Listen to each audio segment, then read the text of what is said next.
From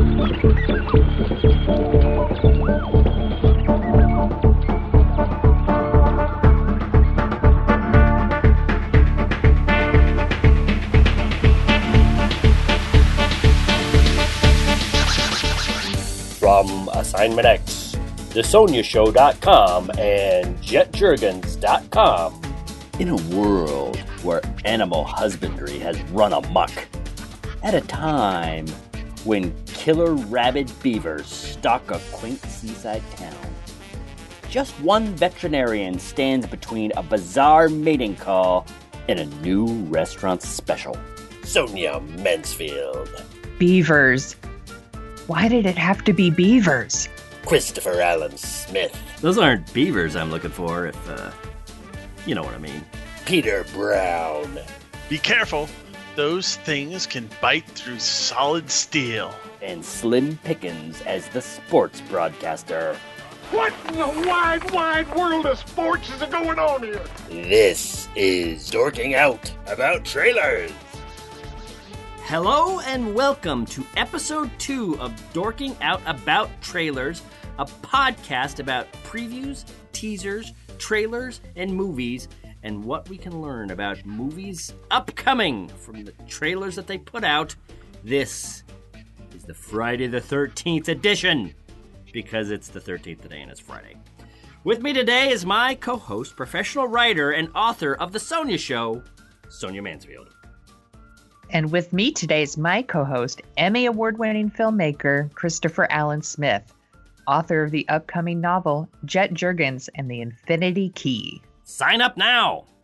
And with us both today is Peter Brown, associate editor of Assignment X and the newest co-host in the Dorking Out constellation of stars.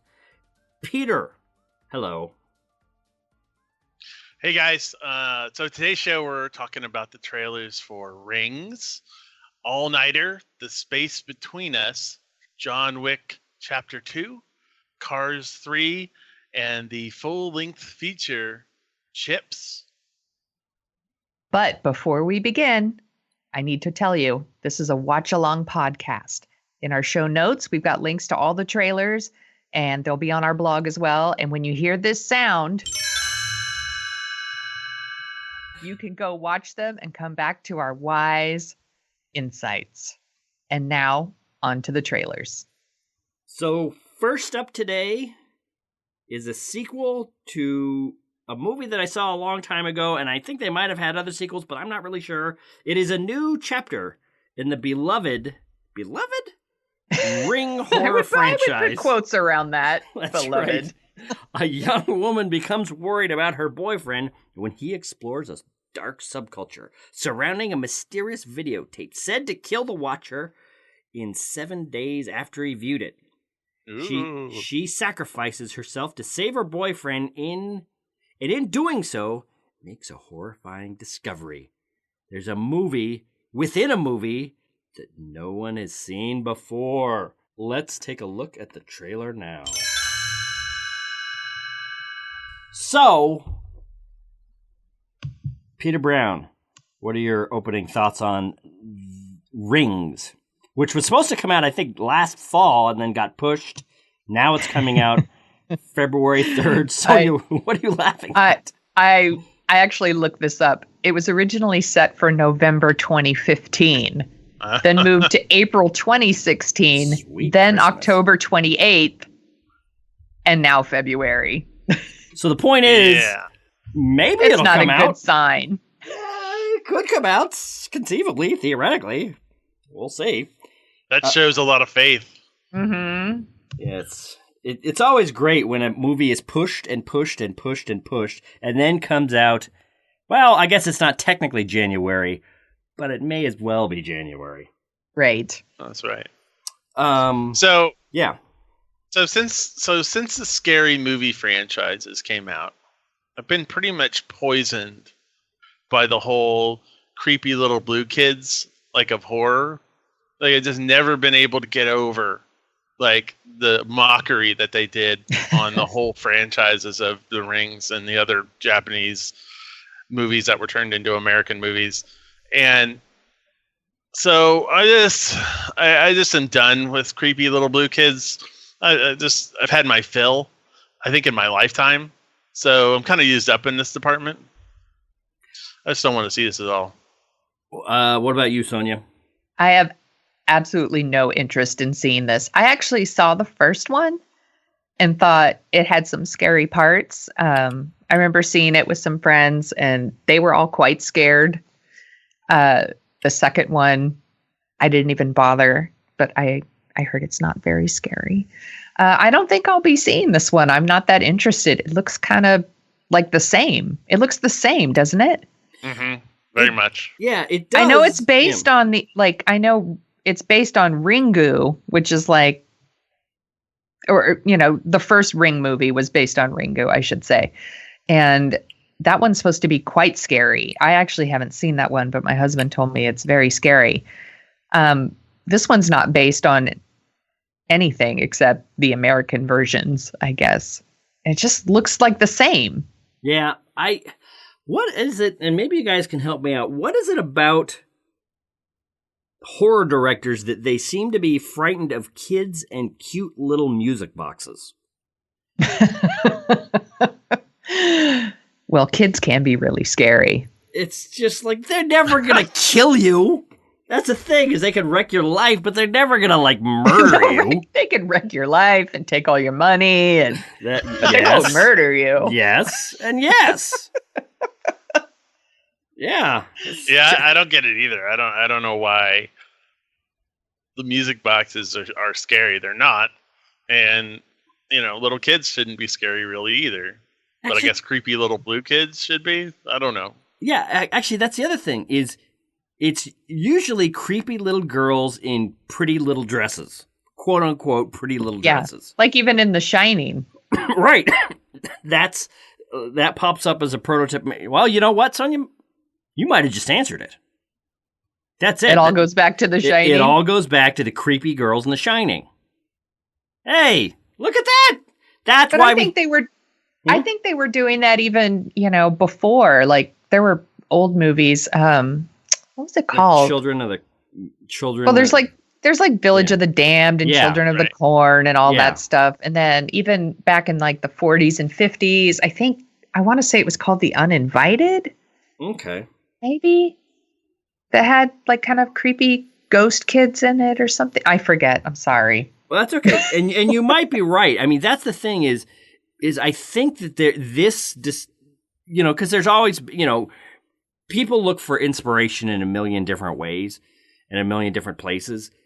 But this is a very specific, we're trying to creep people out in a certain way with girls dressed in a certain way. And as we were talking about it, I think there is, The Shining is, one of the first that I can see in this modern wave. It seems like this is the number one hackney trope, and Peter was talking about it earlier, of horror movies. And I'm not. I'm not. In Japan, the creepy girl in Ring or Ringu is almost kind of like their Jason or Freddy. Mm-hmm. She's super famous over there. Wow. She's a really scary thing. And I remember, this is totally random, but I was watching a clip from a Japanese baseball game where they had characters from some Japanese horror movies actually throwing out a pitch and stuff like that. And it was her. It was with the hair and the dress, and this creepy girl walked out to the pitcher's mound and threw out the first pitch. It was weird. God, that does sound weird. They're into it over there. All right. I don't think it translates, but I agree. But. So, all right. So let's give our predictions. Sonia Mansfield, what do you predict for The Ring? Or for Rings? 13. 13. Oh, snap. You know what? You might be right, because it's a movie that's been moved this much, especially a horror movie that comes out in January or February, beginning of the year. Yeah, you know what? I'm going to say 20. Just because maybe they'll get lucky. Maybe it's not as bad as we're looking at. Peter, what do you think? Yeah, I'm right there with you, actually, Chris. I'm going to say 21. Cool. Doing the old Price is Right strategy. That's right. Of adding one to see who gets closest.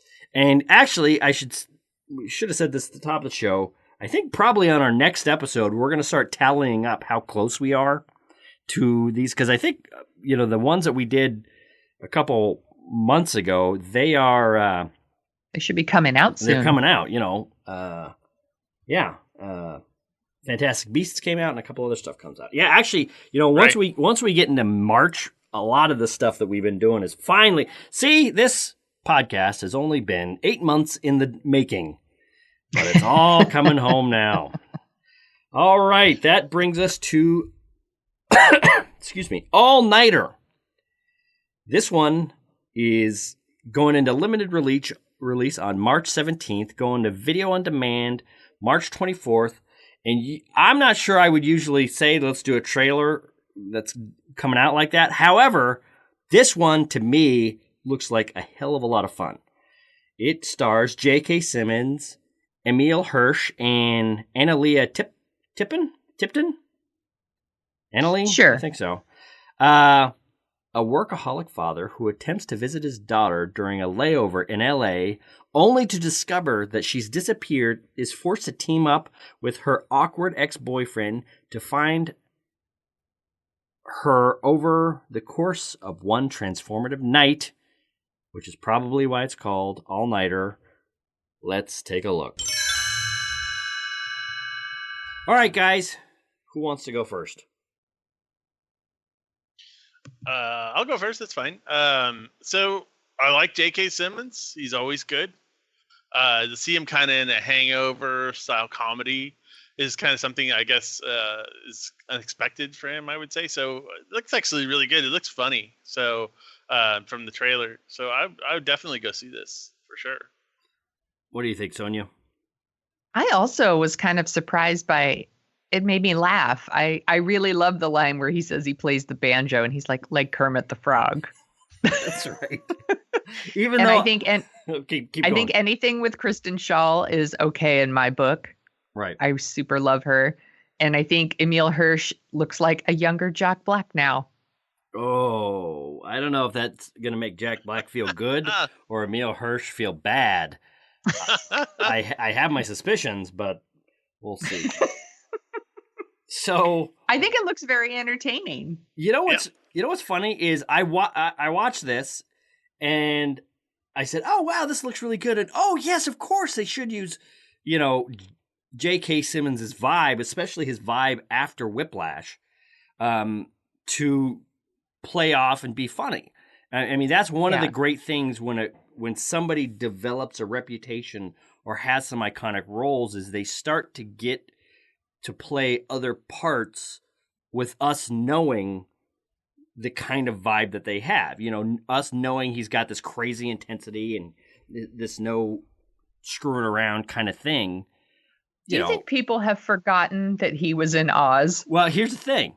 Is one, I haven't seen Oz. I'm gonna have to see Oz because I used to watch quite a bit of Oz, and he was he was a badass in that show. But the other thing is, as soon as I watched it, oh wow, putting him in a comedic role is look at how fresh that is, and then I realized he is the only thing that still stands up from Tobey Maguire's, Sam Raimi's Spider-Man movies. I disagree. The second one's really good. As J. Jonah Jameson. Okay, second one still might stand up. Third one has fallen away. First one, I would dare to say, has definitely fallen. The third one's terrible. Yeah. Yeah. But J. Jonah Jameson in all three of them is by far the funniest, most enjoyable parts of those movies, I think. But anyway, so now here's my question. Does us liking this trailer stamp us officially as old people?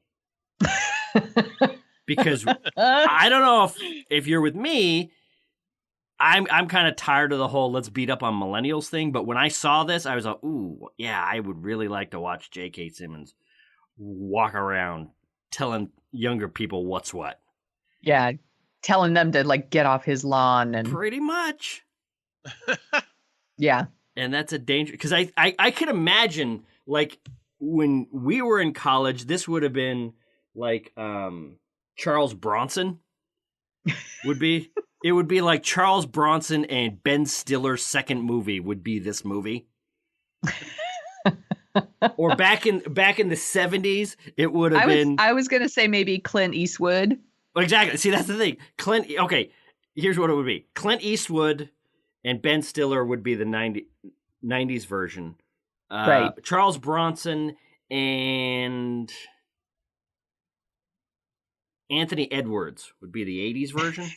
Anthony Edwards. Then like the 70s version would be like keep going. Would be one of John Wayne's last roles. And like and Bill, Matt Dillon. No. Damn it. Bill Murray. John Wayne and lounge singer era Bill Murray. Stripes era Bill Murray. Wow, I think I just described my favorite movie of the 70s. Okay, now go, keep going. What happens in the 60s? In the 60s, it would be Spencer Tracy and Dustin Hoffman, actually. Oh, right out of okay. the Graduate, Dustin Hoffman. And then the 50s would be... Hold on, I could do this. Wow. Oh, 50s would be Humphrey Bogart in one of his last roles. And Jerry Lewis. Jerry Lewis. Jerry Lewis. Oh, no, okay, wait. keep going. No, hold on. Keep going. No, here's the thing. In the 40s, we flip it. In the 40s, it would be Groucho Marx. and then the younger person would be the straight person. But I'm not sure. Ooh, it'd be funny to have Groucho Marx and Ronald Reagan. There you go. Boom. I'm done. I'm out. This podcast and then the 30s is over. It would be Bela Lugosi and I don't know. Shirley Temple. Shirley Temple. That's right. And then in the 20s, it would be Douglas Fairbanks Sr. and Lillian Douglas Gish. Fairbanks Jr. That's right. Holy cow. This is amazing. All right. Sorry. I guess we're done with the all-nighter. I guess so. That worked out better than I thought. All right. Now we need to give it some numbers. Oh, yeah, that's right. Well, I could tell you right now, Bill Murray and John Wayne together again, that's a straight 100. I think we should give numbers for this one with J.K. Simmons. That's right. All right. Because I'll give a 90 to the Douglas Fairbanks Sr. and Douglas Fairbanks Jr. version. That's right. Directed by Fritz Lang. All right.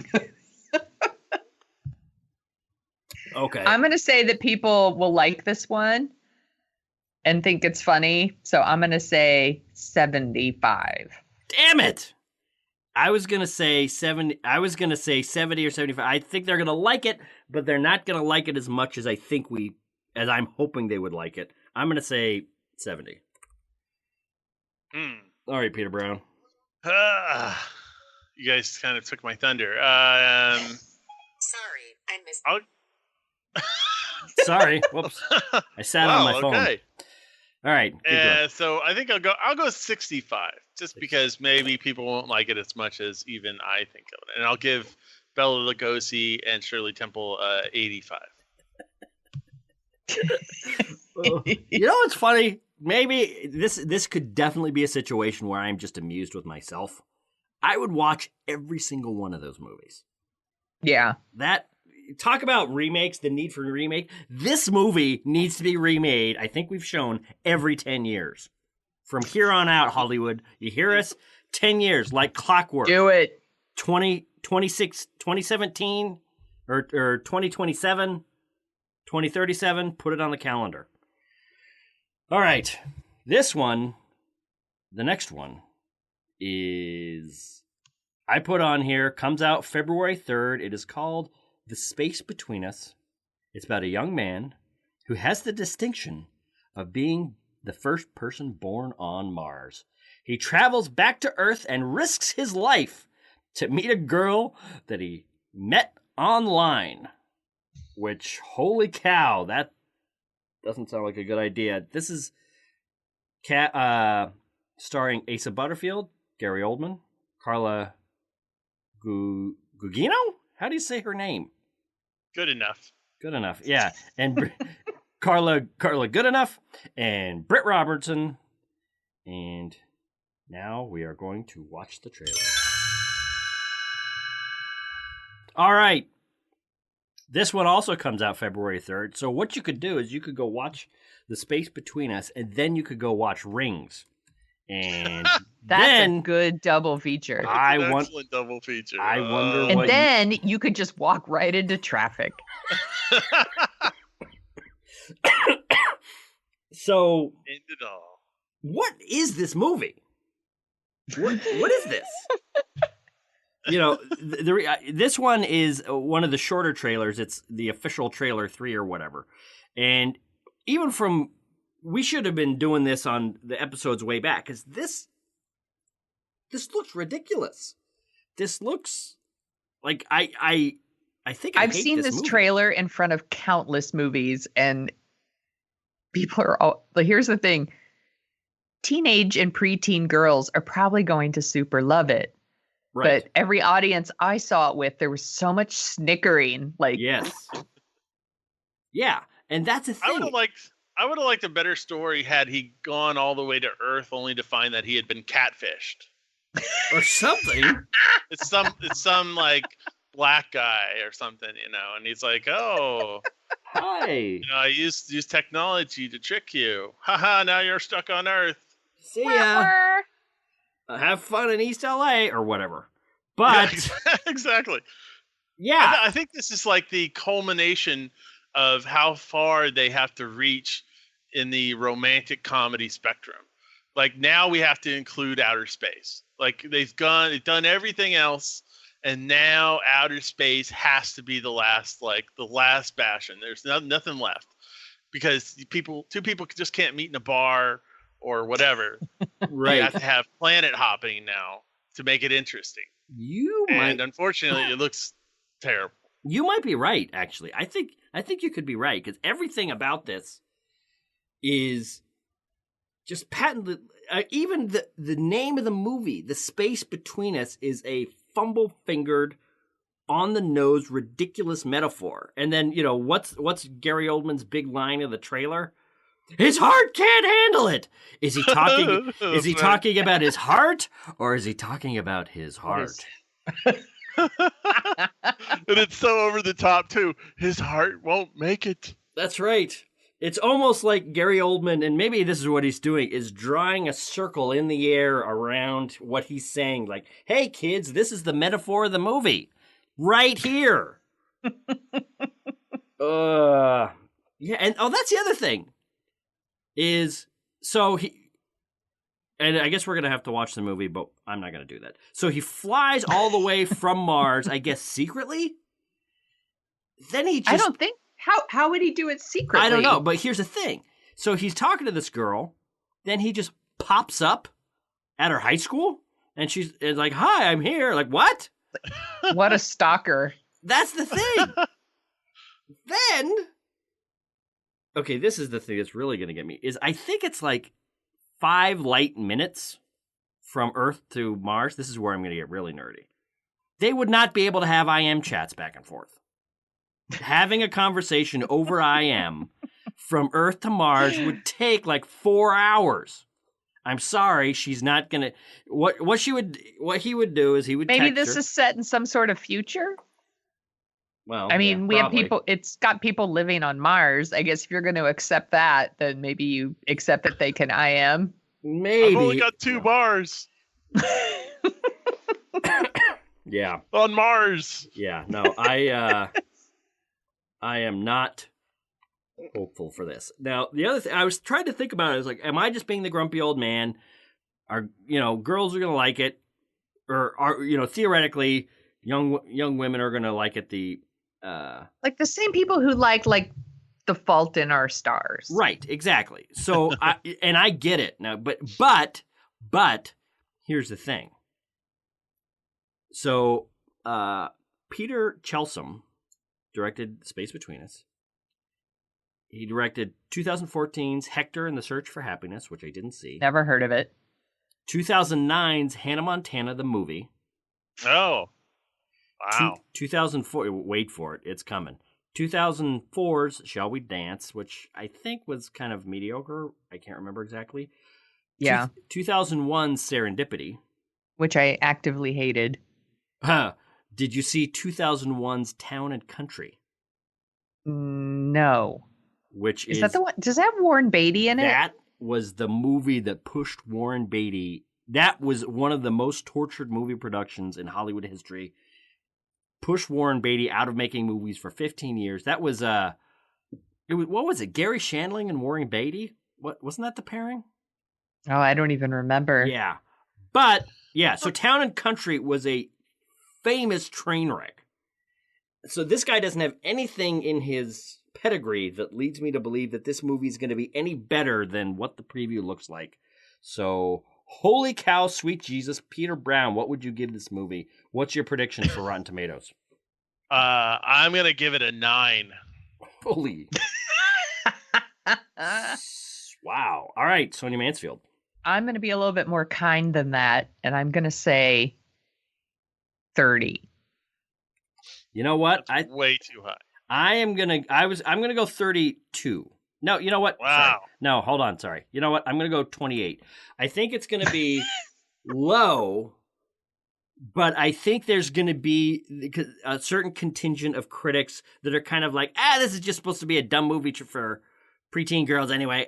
It's for what it is. It's fine. For anybody else, they're not gonna like it, and then they'll kind of not stick the knife in as deeply as they should. So. That's my prediction. All right. Up next is a preview for a movie that Peter Brown is very interested in. Yes. John Wick, Chapter 2. In theaters, February 10th. So we are February heavy with this episode, I guess. It's about former hitman John Wick shooting more people. That's all you need to know. And it stars Keanu Reeves, Ruby Rose, and Ian McShane as probably the last guy that John Wick shoots. So let's take a look at this one. Peter Brown, why are you so hot on this movie? So the first John Wick came out in 2014. And I think it was one of my favorite movies of that year because it had like kind of all the elements of like a really, really good action flick that was a very hard R and like just featured Keanu Reeves' character just like going off and just murdering, hundreds of people probably, I think by the end of it. And it just is like everything like what an action, like a really, really violent action movie should have. And it was just really well done. It had car chases. It had big fight sequences, gun shootouts, like some pretty good characters that you got to know pretty quickly. And the character development was quick, but you knew everything that was going on. And so this is just the sequel that is just going to continue that. And I'm happy to see that Chad Stahelski, is that how you pronounce his name? Who did the first one is doing this one. So very excited to see this. I'm also admittedly a big Keanu fan, so that also helps. But just really happy to see that this is coming out in February soon. Sonia Mansfield, what are your thoughts on? Have you seen the original John Wick? I have not. I'm worried there's not enough gun violence in this movie for me. I might need more. No, it looks like a Peter movie. I don't think that is a compliment. I don't think so. Is Ruby Rose playing the same character from Triple X, the Triple the X. return of Xander Cage. Yes, and Orange is the New Black. She never changes. Yeah, it's the same. I would give real money to watch John Wick kill Xander Cage. It could See, happen. that's what they should do, actually. They should have one of those movies that's kind of like The Expendables, but instead of like them all working together, it's whoever survives to the end, right? Yeah. And you have this ultimate battle of characters like Triple X and John Wick and, maybe some of the dudes from the Fast and the Furious and whoever else, all of us like fighting it out to the end, and like whoever's the ultimate badass like wins. So yeah, maybe one of the Jason Statham characters right could be in there. So it'd be kind of like an anti-Avengers. Yes. Where they're all just murdering each other. Yes. What would be fun is to see Xander Cage and his character from Fast and Furious working together. So we'd have two Vin Diesels. Two Vin Diesels. And then we can have John Wick shoot them both from a mile off with a sniper's rifle. So I was making fun, but I actually heard that the first John Wick was really good, not just from Peter. I heard that it was good. And I know, it had a pretty high Rotten Tomatoes score. And I mean, this one certainly looks super entertaining. Yeah, not just from Peter. I if I were you, Peter, I would start to wonder about the way that she's damning you with faint praise. This looks like a Peter movie. I mean, I've heard it's good. It's no Jim Cotta, but it is no Jim Cotta, that's for sure. Well, I got to tell you, when I saw the preview to the first John Wick movie, I thought, all right, this is where this looks so generic. It's ridiculous. There's no way in hell I'm seeing this movie. Keanu Reeves is officially entering his late stage Robert De Niro. He's phoning it all in. It's over for him. And then I shouldn't have counted him down. It got hugely good reviews. I went to see it. It was actually really good. But that's the thing, is it was really, there was nothing to it. It was the baddest man in the room going around and murdering everyone, and that's the movie.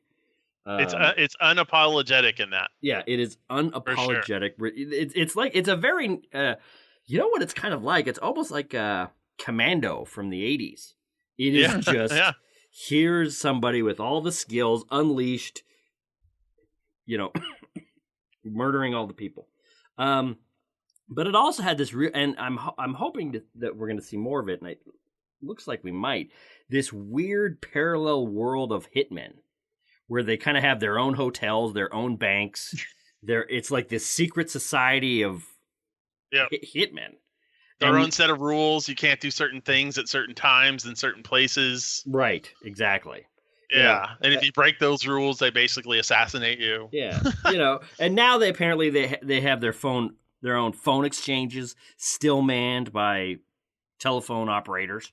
They got their own bank. So yeah, it's unhackable, right? The old ways aren't hackable. Hey, look at that! You know what? I bet somebody says that in this movie. Probably. All right. Sonia Mansfield, having never seen a frame of John Wick, what will you give this movie? Or what do you think this movie will get on Rotten Tomatoes? 70. I think that they might knock it down and say it's more of the same. Actually, so the first one got an 85.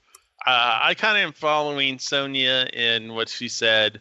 However, I'm going to give it a little bit of a better score. I'm going to say 77. Yeah, you know what? I'm going to have to say 75, because I like your... You know what? No. You know what? I'm going to say 78. I'm going to just add one more. Okay, Price is Right. That's right. Two can play at this game, Peter. Yeah, I think it looks good. I think what's going to happen is they're adding more to it. They're giving it more layers or flavor or whatever. But there is going to be the old, this is just more of the same thing. It does look, for what it is, like a lot of fun. So, cool. there's that. John Wick in theaters, February 10th. Which brings us to Cars 3 in theaters, June 16th. The new teaser came out. We are going to take a look at it. Here it is. So now Pixar has taken to not only doing sequels to their own movies, but doing remakes of Rocky movies. That's the same thing I wrote in my notes. Sorry. Actually, you know what? I think I might have stolen that from you in some of our conversations. So that's right. I doubt it. I'm a plagiarist for things that Sonia says. Can I go first? Yeah, go for it. I kind of have a question. I wanted, because first of all, the first Cars movie is a big deal in this house. Like, I have a 5-year-old son. We have watched the first Cars movie a million times. I've never even seen the second one. We still have never watched the second one. This preview, I'm wondering, who is this movie for? I don't know. Because it looks kind of dark. Too dark for my boy. Well, in that preview. Yeah, I mean, it is just cars driving around. I don't know. Yeah, but then all the stuff like, you need me to help you and I'm coming for you, McQueen, and all, like, and just the way the trailer is, they make the movie look really dark, like it's for adults. And I'm like, who is this for? I must. Is this so that like parents will be like, yay, I want to see. Yeah, I must break you. That parents will want to go see Cars 3, or because I can't imagine kids are not like, yay, that looks dark and depressing. Yay, I can't wait to see Lightning McQueen totally wrecked. Like, I know. I can imagine a kid watching this trailer and be like, what happened to him? It's like more questions than anything. We played it on our TV screen for Calvin, and Calvin was like, he just turned around and walked off. He didn't care. Wow. And he's the target audience for this movie. That's interesting. You know what? I don't know who this is for. It doesn't look fun. It looks, I mean, the first Cars was fine. The second Cars, it's a perfectly serviceable, fine movie. Right. It's an animated remake of Doc Hollywood. That's fine. It was the Good Dinosaur of its day. Except it made a ton of money. That's right. And then you had Planes, which was kind of in the same universe, I guess, right? Well, that is one thing that's interesting, is the merchandising for these movies. And this was after the Star Wars prequels came out, but before Disney bought it. At the time that they made Cars 2, I think, a lot of people were saying, oh, why are they making Cars 2? And I think Forbes wrote something where the Cars merchandising rights are more valuable than Star Wars. Because kids love those cars. Boys love those cars, I guess. And, yeah. We have 1 million Cars toys here. Yeah. So all of them from the first movie are in my house right now. Yeah, so do my nephews, actually. They have, I don't know, they had like 50 or 100 of those things. I mean, it was just insane. I don't know. Part of me, I'm getting a little bit of a vibe, and I think we've talked about this before. If you watch Rocky 3, Rocky is really kind of the villain of that movie. It's really Mr. T trying to get a shot at the title. Mr. T is going through the same story arc that Rocky did in the first one. But now Rocky is the big hotshot who's too good for whatever. This movie kind of looks like they're trying to villainize the young guy that's just trying to make his way in the world. What's he trying to do? What's the horrible thing he's doing to Lightning McQueen? He's trying to drive faster. Like, what is why is he a villain? No, he's younger, he's smarter, he's more high tech. Therefore we have to hate him? I don't know. It's just, it seems like it is just a teaser. So maybe if we saw like a more proper trailer, we would get a better idea of what this movie is. But that trailer did not do it for me. And it certainly didn't do it for my boy who's supposed to be the audience.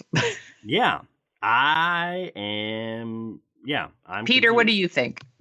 Yeah, much like the two of you, I'm kind of done with Cars. My kids will probably want to see it when it comes out just because it's an animated flick, but I didn't need a second one, and I certainly don't need a third. So I didn't see the second one. I heard it's pretty terrible. Yeah. Yeah. Yeah. All right. So yeah, none of us need this. It's just came out, which is probably a good idea that we talked about it. Sonia Mansfield, what do you predict for the Rotten Tomatoes score? I'm going to say 50. That's being generous, I think. Yeah, because I think the last one was 39. The first one was 74. Yeah, I'm kind of splitting the difference. Yeah, and I think a lot of that 74, that was the first Pixar movie where people were like, I don't know about this. So I think I think it's a cute movie. Yeah. I really do, actually. I would defend it. Yeah. Okay. Peter, what do you think? I'm gonna go 39. 39. Ooh. All right. I'm gonna go 45. I think it's gonna be better than the last one, but because I think the last one was kind of like turned into like a spy movie. Yeah, and it was really about Mater, from what I understand. Right. Yeah. I think my boys watched it. Let's move on to CHiPs, coming out March 24th. The Adventures of Two California Highway Patrol motorcycle officers as they make their rounds on the freeways of Los Angeles. Starring Dax Shepard and directed by Dax Shepard with Michael Pena as Punch. I was almost going to say Arthur Fonzarelli. But he's not. He's not Arthur Fonzarelli. He's a different breakout character from a mediocre 1980s television show. All right, so let's take a look at the preview for the rated R CHiPs. It's funny. I want to like this movie. I really do. But you're a better person than me then. Well, I mean, because I am one of those people that thinks if you're going to take kind of these ridiculous dumb, like the Brady Bunch style remake, you're going to take something that was kind of dumb to begin with, and you may as well screw around with it and have fun and whatever. Taking CHiPs and turning it into an R-rated buddy comedy seems like a fun thing to do if you're going to make CHiPs the movie. How much residual love is there for CHiPs, though, now that I think about it? Because that's part of the reason of doing these reboots and revisits, is there's some fan base. Is there a CHiPs fan base out there? Well, there if there is, be. I haven't heard about it. Yeah. I blame 21 Jump Street for this. I hear you, and I agree, and if they can do a 21 Jump Street, I think that would be great. But it doesn't look like it. I think they're just trying really hard to do a 21 Jump Street, and it's just kind of blah. Yeah. You don't think it's funny that sometimes like he might touch his Yeah. It's just filled with like these homophobic jokes. It's so lame. It's trying to be so funny and edgy that all it could really come up with was just a bunch of homophobia jokes. Yeah. Yeah. And it's really lame. Yeah. And I think I've already seen this movie actually, and it was a whole lot better. It was called Super Troopers. Maybe you've heard of it. Or the Reno 911 movie. Yeah. Oh, hey, wow. You know what? That whole show. Ooh, snap. I think you just. You know what? I'm just going to wait for the Knight Rider movie. Well, they already did the spin-off. Or they already did the remake of the TV show for Knight Rider, right? Or maybe Airwolf. Airwolf. Oh, wow. Or the Fall Guy. Right? It's going to happen. So, I have a question. So, what was with the preview to the trailer preview at the very beginning? You know what? Like, is that some new thing to make people like keep watching because no one would otherwise, and so maybe they're like, "Oh, look how funny we are," and then they kind of introduce it. I was just noticing that while we were watching all these previews. I think that's a new thing. There's some little, and I have no idea what it's there for. It's like we understand what a preview is. I don't know. It's a trailer, which by its nature is a preview. So we don't need a preview to the preview. Yeah, we need a preview to the preview because we have such short attention spans. Well, that is something. That's my thought, yeah. Because there is a like a 5 to 10 to 15 second preview to the preview thing that they do now, where if they're going to drop a preview today, like yesterday or the day before, there will be a quick 15-second something that just says this preview is coming in 2 days and gives you a quick flash of images. That I understand, even though it's kind of annoying or whatever, but I get. This, where that little mini preview is attached to the preview. Right. I don't get it. I don't get it. So yeah. You know what? So yeah, let's make our predictions on this one. This one comes out March 24th, so in about 2 months we're gonna have our answer for this. Part of me though is wondering if it's a poorly cut trailer, if they're just trying to go for. I have a feeling, given who's involved, that it might be worth more than what we're seeing here. But I don't know. Sonia Mansfield. I don't know. I think it looks like kind of a lame, like Starsky and Hutch. Oh, right. Thing that, had like 2 funny scenes in the whole movie. Yeah. I think this movie's not going to do very well with critics. I'm going to say 25. 25. Wow. 25. That's tough. That's, I think critics are going to hate it. Yeah, I do too. I'm right there with you. I say 22. Oh, wow. All right. You know what? I'm going to say 43. 98. Yeah, that's right. 98. Smith loves homophobic jokes. Oh my God. Is that what it is now? That's what counts for homophobia. Unless you want to touch your penis to another man's penis, you're a homophobe. Really? Yes. Unless you want to touch your lips to another man's penis, you're a homophobe. Oh my gosh, we might catch the gay. Not catch the Sonia. I love you, but man, there is a huge chasm between catching the gay and touching my junk to another. You know what, Peter? Why are you so quiet right now? You know what I'm talking about. How many times have you wanted to touch your junk to another man's junk? Not very often. No, I'm not saying that they should want to do it. I'm just saying they're making a big deal about it. That's all. But she's right. The two parts of a 2-minute trailer are dedicated to that's true. Men's genitals being touched in some way. Now, so it's not agree. just that she's saying that but it is. They're calling it out specifically. So no, I agree. Well, she's right in that they're definitely having a lot of penis-based jokes. I get that, and I'm 100% with you.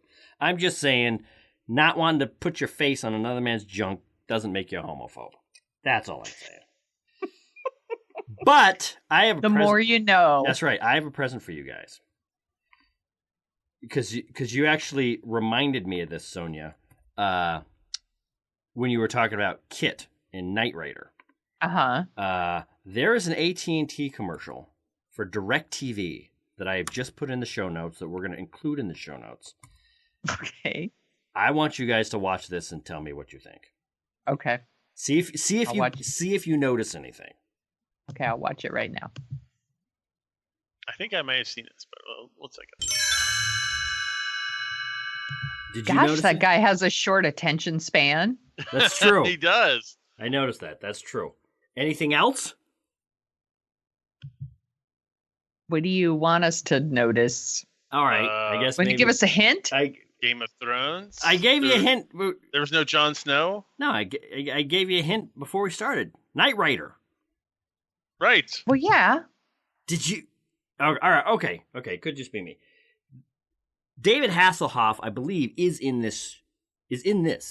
Yes. Yes, that was him. He looks like an animatronic robot. He looks like a Peter Cushing. How?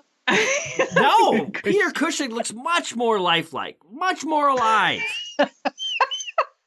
I didn't know if that's what you were getting at. Well, That's okay, all. no. Well, I was just it could just be me. One of the things that He does look like he's had a lot of work done. he's had a lot of work and nothing on his face moves. Because that's the thing. His face is rigid, but he kind of tilts his head in this very Hall of Presidents animatronic kind of thing. And it's just, it's so weird. It's so weird looking. All right, but I guess I'm the only one that noticed it. All right, that's a little peek inside of my brain. So... It's scary. Yeah, it is. And it gets fixated on weird stuff. Peter Brown, is there anything that you would like to say, plug, address before we wrap this episode up? Nope. Sonia Mansfield? I'll just say goodbye. Bye!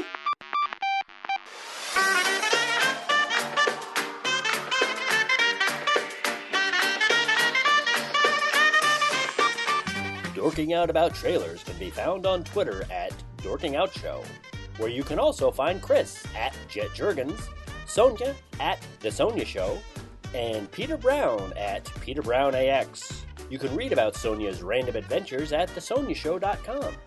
You can keep track of the progress of my novel, Jet Jurgens and the Infinity Key, at jetjurgens.com. You can also sign up for the mailing list to get free chapters, early chapters, beta reading material, and basically just the book, so go there. You can also find out all about our other show, Dorking Out, at dorkingoutshow.com. While you're over there, you can support us by giving us a review on iTunes. We have a handy-dandy link to take you over to iTunes, where you can leave your 5-star rating and your review in iTunes, which helps us get more listeners. We do it for your podcast. This has been a presentation of Rocket Spots Media.